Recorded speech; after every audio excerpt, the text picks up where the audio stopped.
Ocala, Gainesville, The Villages, 1370 AM, 96.3 FM, The Source.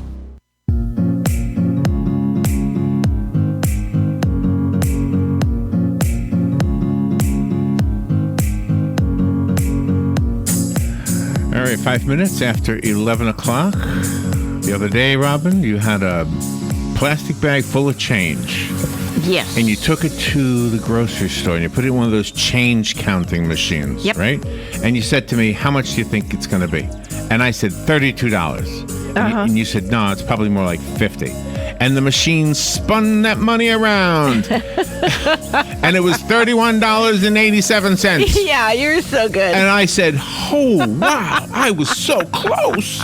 I wish I had said $31.87. Then I would have really said I was psychic, right? Wow. Can you imagine if I did that, $31.87, but I said 32.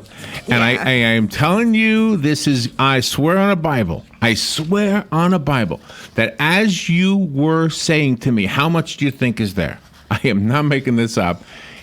In my mind's eye, I saw the number 32. I really did. It flashed, and I don't profess to be psychic. I wish I could be. I wish I could, do that all the time. Yeah. But at that split moment, and I was like, holy cow, and I tried to convince you that I wasn't just a wild guess. I actually saw the number. Isn't that crazy? Is that considered paranormal? I think so. I think it is. Dr. Bruce Olav Solheim has been with us before.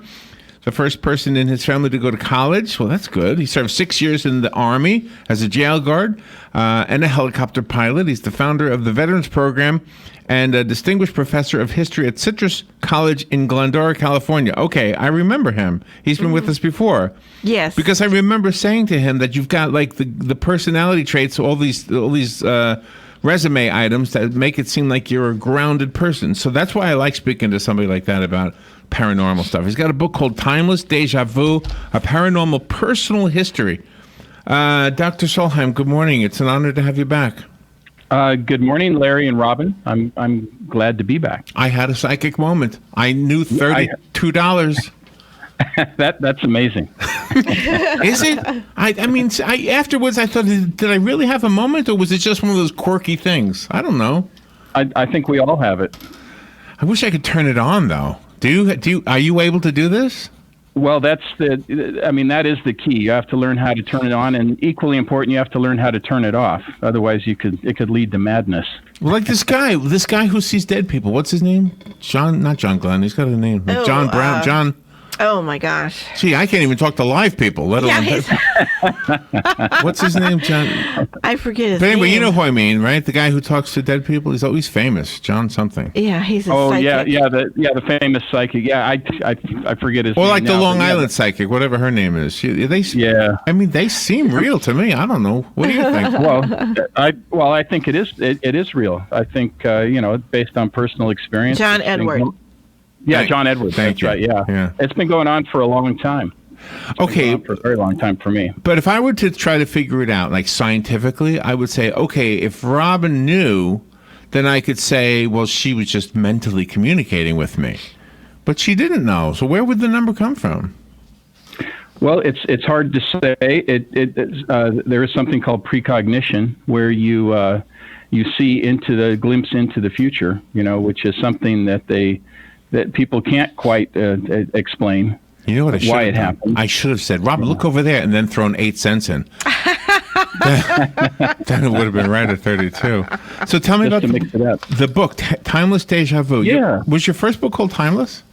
Yeah, the first book was Timeless, and that was kind of testing the waters because I was afraid I would get fired or laid off, or they would, put me out, somewhere on the street at the college, and they wouldn't let me teach anymore. Oh, really?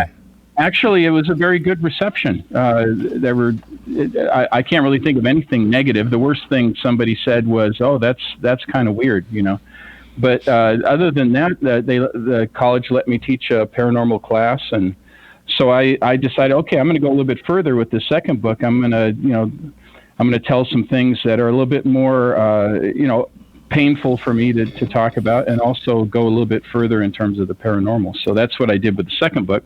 Okay. And now I know it's a trilogy, so there'll be one coming out next year too. So maybe I'll be back on next year. I have so many questions as always, but tell me about what was the painful part? Well, the painful part was I'm sticking my neck out further with talking about probably more bizarre things, but also there was a particular incident, and I want to make sure I know you have a family audience. So let's just say that I had a relative who did inappropriate things with me when I was younger, and that's that was a terrible, painful thing. But it was it had psychic elements to it, and even farther than that, it had I suspect some kind of alien aspects to it too. Now, I know by saying that I'm really well. I'll just put it this way: some people will say, "Oh yeah, I can accept maybe there's ghosts or telepathy or whatever." But you start talking about aliens, and you've lost me. So I realize that, and that's why the second book I'm taking more of a chance, and we'll see what happens. So, okay, help me understand the psychic part of the abuse that you had to endure. Is the person who did the abuse, is he dead? She is. She is now dead, and I can talk about her. She very interesting, kind of evil person. She was my aunt, and she was in Norway, and she was a Nazi, a real Nazi. She was a collaborator more than a collaborator. She was in the Gestapo. Wow. So when the Nazis invaded in April 9th, 1940, she joined forces with them and was very good at finding members of the underground. And after the war, of course, she was prosecuted as a war criminal. She was given the death penalty. But my uncle, my dad's oldest brother, used his war hero status and reputation and all of his money to get her sentence commuted to life. And then she only did 9 years because she got out because she said she had gone crazy. My opinion and my mother and father's opinion, she was crazy like a fox. She was able to manipulate the system. Really? So, it was when I was. So she moved here to America? No, she was visiting when this incident happened. It was Christmas time. I think I was about 14 or 15, something like that. Oh my God! And it was a terrible experience. I mean, at the time, I didn't know what was going on. I was very naive, 14 or 15. Sure, I know some people aren't, but I was extremely naive. Me so I didn't too. understand. I didn't understand what was going on, and then I saw these, these weird kind of things around her. I didn't know what it was, just these little shadowy figures, and so that it was kind of recessed in my memory, and then it started to come out, and I wrote about it, and then I did one of these what they call hypnotic regressions, right? With this lady. She's world renowned. Her name is Yvonne Smith, and during that regression, I found out more. And I found out that there was more to it than just the abuse. And there were some bizarre things that happened afterwards, a kind of an enhancement of psychic abilities. And oh my gosh! Can you elaborate? Can I ask you to fill in the blanks a little bit? It is like you say, a family show, but I think we're okay if we go a little bit deeper. So she sexually abused you? Yes. Okay. And was it was while she's performing whatever she was doing? Were you seeing the shadowy figures like on her shoulders or standing behind her? Or? Behind her in the doorway, and that's the very bizarre part because they were watching, and I know they weren't human beings. They were just weird looking. Wow.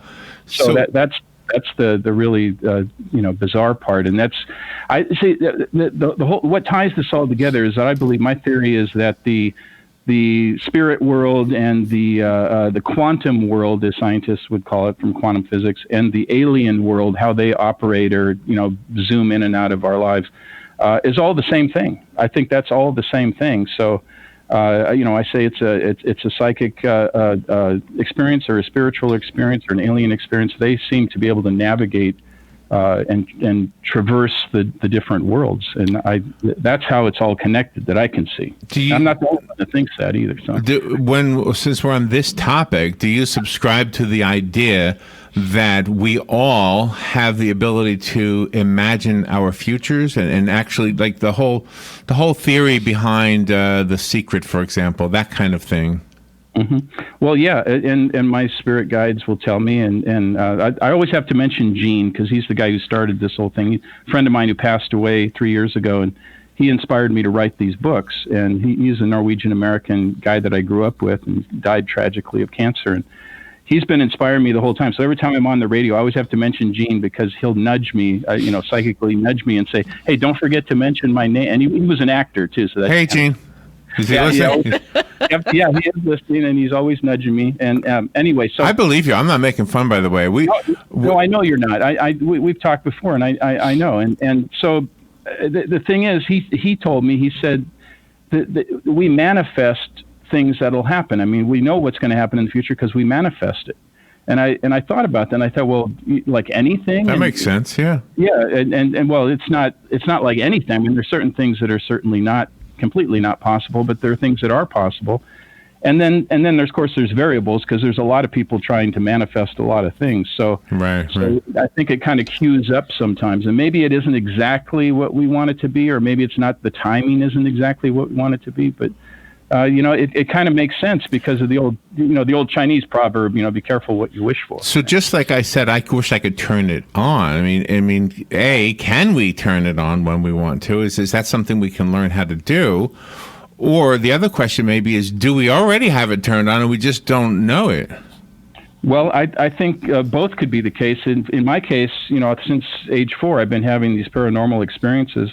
And I didn't know that it was turned on, and then it would turn off, on and off randomly. I had no idea. These things just happened to me all the time, and frequently, but randomly. And then 3 years ago, when I made that connection with Gene, and he inspired me to write these books, I developed the ability. I did a lot of reading and found out, okay, I can do this type of what I call walking meditation, and I can reach out and I can make the connection, and speak to those in the spirit world, and then then I know how to turn it off too, which is equally important. So because otherwise you just have these, things going off in your head all the time. It's kind of like walking around with a giant radar dish. Oh my gosh, Bruce! I've told this audience so many different stories from my own life, and some of them are along the lines of paranormal or whatever, and I haven't had a whole lot of them, to be honest with you, just a handful. So our audience who listens regularly probably heard all of them, but I don't think I ever told anybody this one, and so I don't think I've shared it with you. But you just reminded me of something. My sister was also abused. She is also no longer with us. She had a bad life, and I believe it all stems from the abuse she had when she was 11 years old. Yeah. And I've never had a visit from my sister, in case anybody thinks that's where I'm going with this. What happened was, my sister was somehow psychic or something. She was intuitive or something. And let me just tell you, this one gave me chills. She lived in... For those who are local, you'll know this. She lived in Ocala. I lived in Bellevue. For you, Bruce, it's like a 15-mile difference, okay? Okay. And she called me on the phone, and she said, there's a woman at my screen door, and she's crying. And I said, oh, my God, why? Well, who is she? And, well, it turned out she wasn't physically there. She was spiritually there. There was a woman crying, and she wanted me to look up Michelangelo. Like the artist, but just two separate names, Michael. And I said, oh my God, who's that? Well, she's looking for him. That's her children. She's gone. She's dead, and she can't find her children. And I said, Doreen, come on. This is great. I said, are you sure? I mean, then she said she wants to visit you. Okay? Are you ready for this? So she comes to visit me, and 15 miles, she's there in a snap of a finger. Now, you have to know this. I'm on my couch, and I'm working on a portrait, because I do... what do you call pastel portraits? And I'm also not a great housekeeper. So you need to know those two things, because this is what she says. She says, my sister says, oh, she's telling me the portrait is beautiful. And I'm thinking, holy cow. She's right here next to me. My sister has no idea I'm even doing a portrait at that moment. I mean, I know she knows I do them. Then, ready for the real kicker? She goes into the bathroom. And she says, oh, my God, you need to paint this thing. And I said, oh, well, you're right. I mean, the paint is coming off the walls. Yeah. So isn't that crazy? I mean, that was one of those moments where I don't know. I never saw anything. I never saw a spirit or anything in my house. But my sister seemed to be able to see it from where she was. Yeah. Well, that is very interesting. And some people would say that, things like sexual abuse or trauma can trigger you to be able to make a connection more easily, and maybe that could be either a curse or a blessing, I suppose. Did it happen to you, do you think? I think I had these experiences before any of that happened. So I think So I don't think it triggered it initially, but it certainly, I think, did allow, when something like that happens, you do have to go into a different realm, if you will, of reality, because it's so unreal, it's so surrealistic that you have to survive. As a survivor, people who have gone through this as survivors, you have to be able to go into that place in your mind. And that may be a place that's a little bit closer to the spirit world where you can make those connections. At least that's my theory of what happens. So I think it's probably a very normal response to go back to who we are as ancient people, that we have this connection to the spirit world. And the modern society kind of, like little children who have imaginary friends and so forth, we just kind of convince them that that's not real, so they shut it off, or they try to shut it off. Some people can't shut it off. The signal's too strong. Animals are very important to people, and when you lose your pet, it's very, very devastating. And you talk about spirit animals. I do. I had I've had a very special animal, especially cats, although I love all animals. I had a recent experience with a red-tailed hawk that I had kind of made friends with a couple of years ago, and then one day I came home and he was on the road leading up to our house. He had died, and I wrote a story about him and the special connection I had to him. And I had a cat growing up who was very, very smart. Was almost like a dog, and he'd meet me when I got off the bus from school and walk me up to the house and played catch with me. I mean, he did all kinds of catch with you. Oh my God. Yeah. He was a very bizarre. Well, cat. It is spelled CATCH. It's a joke. Exactly. My job is to try to figure out a joke out of everything. So I just went to the other books you've written. You get 5-star reviews across the board. I mean, you have 5-star for Allie's Bees, for Timeless. And the new one now is getting 5-star reviews also. So your fear that it's not going to be received open with warm arms and whatever, you don't have to worry about that. People want to know what the truth is. So let me ask you about the alien part of this. Yes. Yeah. Do you think the aliens are just simply in another dimension, or do you think they're from another planet? What is your thought? Well, there are different theories. My personal thing is that they can travel through dimensions. They can also be in what we call our reality, like what we're in right now. I think they can visit that, and I think that's how they can travel through interstellar space. Is this idea that they can travel interdimensionally? So it's kind of like a shortcut, instead of going the long way, which in our reality wouldn't make much sense timing wise. They can make these shortcuts. And so I think they can occupy both spaces. And the other thing about alien, a lot of people are like, afraid, oh my God, they're going to come here and do all these terrible things to us. And well, if they wanted to, and if they're that advanced, and they are that advanced to do all that stuff, wouldn't they have already done that already? And so that's part of it. The other part of it, so I think they're rather benign. I think there are some that are more, rough with us, all these people who are abducted, and I have friends who've been abducted. And so it's, and these are very real experiences as far as I can tell. And I think that they have a purpose for us. And I think part of it's instructional to prepare us. And part of it may be that they need us. They need something that we have. Otherwise, we would just be, This wiped is out. why they don't come to me. I have nothing they need. Do you? They might have. Maybe you don't. Maybe you got blocked memories. When